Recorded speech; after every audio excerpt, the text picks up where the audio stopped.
जय श्री राम दोस्तों। मैं आपका स्वागत करता हूं हमारे YouTube channel the age of fear के एक और नए वीडियो में, जहां हम आपको डर की सच्ची तस्वीरों से रूबरू कराएंगे। तो आज हम बात करने वाले हैं एक ऐसी एंटिटी के बारे में जो एंटिटी के बारे में बहुत ही कम लोगों ने सुना होगा।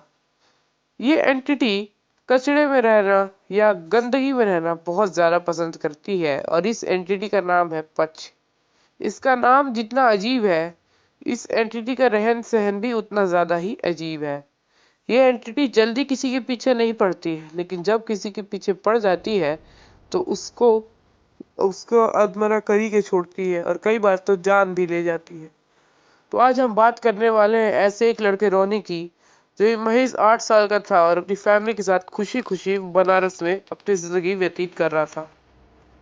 तो रोनी, जो कि महज 8 क्लास में था और पढ़ाई में बहुत अच्छा था, वो लोग बनारस में रहते थे। और मैं आपको बता दूं कि वो लोग जिस एरिया में रहते थे, उसी एरिया में बनारस का जो एक सिटी गार्बेज एरिया होता है, जहाँ पे पूरे शहर का कचरा फेंका जाता है, वो उनके घर से बहुत करीब था।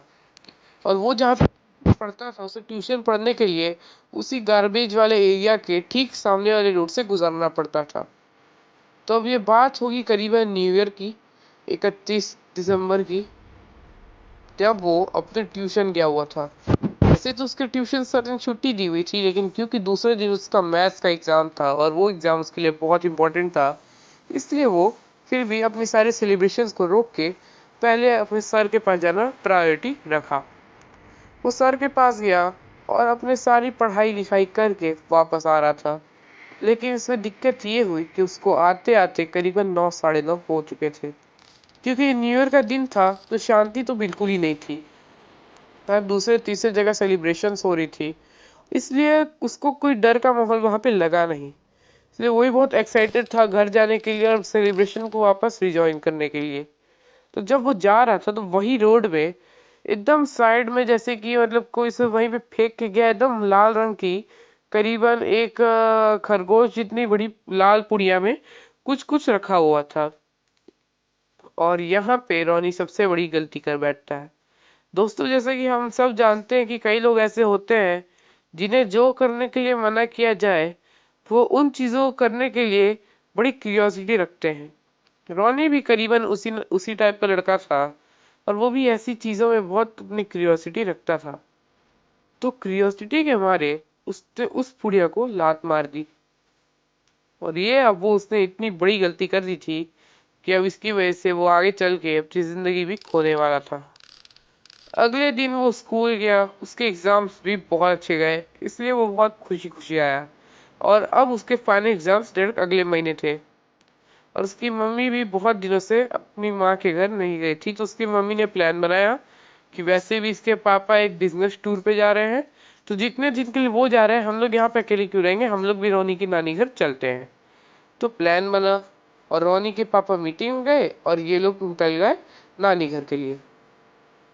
दोस्तों, मैं आपको बता दूं कि रोनी का जो नानी घर था, वो बिहार आरा में पड़ता था, जो बनारस से बहुत ज्यादा दूर तो नहीं है, लेकिन आज उन लोग की ट्रेन बहुत ज्यादा लेट हो गई थी। और रोनी के साथ ट्रेन में बड़ी अजीब अजीब सी हरकतें हो रही थी। जैसे जब भी रोनी बाहर की तरफ देख रहा था विंडो से, उसको लग रहा था कि कोई ना कोई इसको झांक रहा है। दोस्तों, जैसे कि आपको पता ही होगा कि हम कभी भी कोई भी अगर हमें झांकने की कोशिश करता है, तो हमारा माइंड उसे सेंस कर लेता है कि कोई ना कोई या तो हमें झांक रहा है, सीक्रेटली देख रहा है। पूरे ट्रेन के सफर में रोनी को भी कुछ ऐसा ही लगा, लेकिन फिर भी रोनी ने सारी चीजें सहन की, क्योंकि रोनी बहुत खुश था, क्योंकि बहुत दिन के बाद वो अपने नाना नानी से मिलने वाला था। तब जब लोग रेलवे स्टेशन पहुंचते हैं, क्योंकि मैंने बताया बहुत ज्यादा रात हो चुकी थी, इससे सारे आने जाने के साधन वहां पे नहीं थे, जैसे ऑटो रिक्शा, ये सारी चीजें सारी जा चुकी थी। इसलिए अब इसकी मम्मी थोड़ी परेशान होने लगी, क्योंकि आरा में क्राइम बहुत नॉर्मल बात है, हर दूसरे तीसरे दिन लूटपाट और ऐसी चीजें उठती रहती हैं। इसलिए रोनी की मम्मी ने अपने भाई को कॉल किया, जिसका नाम रविंद्र था, और उसे बताया। रविंद्र तो पहले बहुत खुश हुआ, क्योंकि रविंद्र भी बहुत दिन के बाद अपनी दीदी से मिलने वाला था। लेकिन रविंद्र के घर में भी कुछ वैसा साधन नहीं था जिसके थ्रू वो रोनी, उसकी छोटी बहन और उसकी मम्मी को लेने जा सके। लेकिन फिर भी पास में एक ऑटो वाले का घर था, जिस ऑटो वाले की मदद से वो रेलवे स्टेशन पहुंचा। लेकिन जब वो रेलवे स्टेशन पहुंचा तो वो क्या देखता है कि रोनी भाग रहा है और बड़ी तेजी से भाग रहा है। पीछे उसकी मम्मी और बहन भाग रही है, जैसा कि लग रहा है कि रोनी कुछ गलत करने जा रहा है। ऐसा ही होता है। सामने से एक ट्रेन बहुत स्पीड में आ रही थी और रोनी उस ट्रेन के सामने कूद जाता है और रोनी वहीं पे अपना शरीर त्याग देता है। उसकी मम्मी वहां पे टूट के रह जाती है। उसके रोनी के मामा फिर भी जैसे तैसे संभालते हैं और जैसे तैसे मैटर को हैंडल करते हैं। पहले तो रोनी के पापा बहुत ज्यादा गुस्सा आ जाते हैं कि तुम अपना इतना छोटे बेटे को नहीं संभाल पा रही हो, और इसकी वजह से बहुत लड़ाइयाँ भी होती है घर में। लेकिन फिर भी रोनी के मामा ने सब कुछ संभाला और उसका अंतिम संस्कार की तैयारी की। लेकिन अब यहाँ पे मेन दिक्कत होने लगा। कम से कम 10-12 पंडितों ने उसका अंतिम संस्कार करवाने से मना कर दिया और बोला कि इसके पीछे एक बड़ी अजीब एंटिटी है जिसका नाम पच है।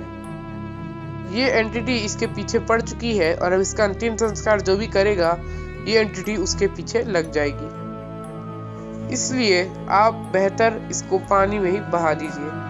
पहले तो इनको लगा कि एक ही तो पंडित बोल रहा है, लेकिन जब सारे पंडित ऐसा बोले तो रोनी की मम्मी को दिल पे पत्थर रख के ऐसा ही करना पड़ा। अब जब रोनी बह गया तो रोनी की मम्मी पंडित जी से पूछी, पंडित जी ऐसा क्या हुआ था कि रोनी ऐसा कर बैठा? तो पंडित जी ने बताया कि इसके पीछे वही एंटिटी लग चुकी थी जिस दिन इसने वो लात मारा था। अब आपके पीछे ये सारी चीजें नहीं आएंगी क्योंकि आपने गंगा में उसे बहा दिया है, जिस वजह से वो भी शुद्ध हो गया होगा और वो एंटिटी वापस अपनी जगह पे चली गई होगी। लेकिन आप अपनी बेटी को उस रास्ते से मत भेजिएगा, क्योंकि ये भी हो सकता है कि रोनी की आत्मा वहां पे हो जो आपकी बेटी से अट्रैक्ट हो जाए और उसके बाद वो लोग अपनी लाइफ नॉर्मली व्यतीत करने लगे। दोस्तों, मैं आपसे आखिर में क्या ही कहना चाहूँगा, ऐसी चीज़ों से बच के रहें, अलर्ट रहें और ऐसी चीज़ों को कभी भी चैलेंज करने की ना सोचें। अगर रोनी ने उस दिन उस पुड़िया पे लात नहीं मारी होती तो आज सब कुछ अलग होता। अब मैं आखिर में आपसे क्या ही कहना चाहूँगा, अगर आपको ये वीडियो अच्छी लगी तो लाइक करें, सब्सक्राइब करें और बेल आइकन को दबाएं ताकि हमारी सारी नई वीडियोस आप तक पहुँचे। और दोस्तों, आज सैटरडे है जो कि रुद्रांश का दिन था, लेकिन क्योंकि रुद्रांश पर्सनल रीजंस से फिलहाल बैकआउट कर चुके हैं, इसलिए 1 महीने तक उनकी कोई भी वीडियो नहीं मिलेगी। उनके दिन पे आपको मेरी यानी ओम की वीडियो मिलेगी। तो इनकन्वीनियंस के लिए माफ़ी चाहूँगा, लेकिन फिर भी दोस्तों हमें थोड़ा सपोर्ट करें। धन्यवाद।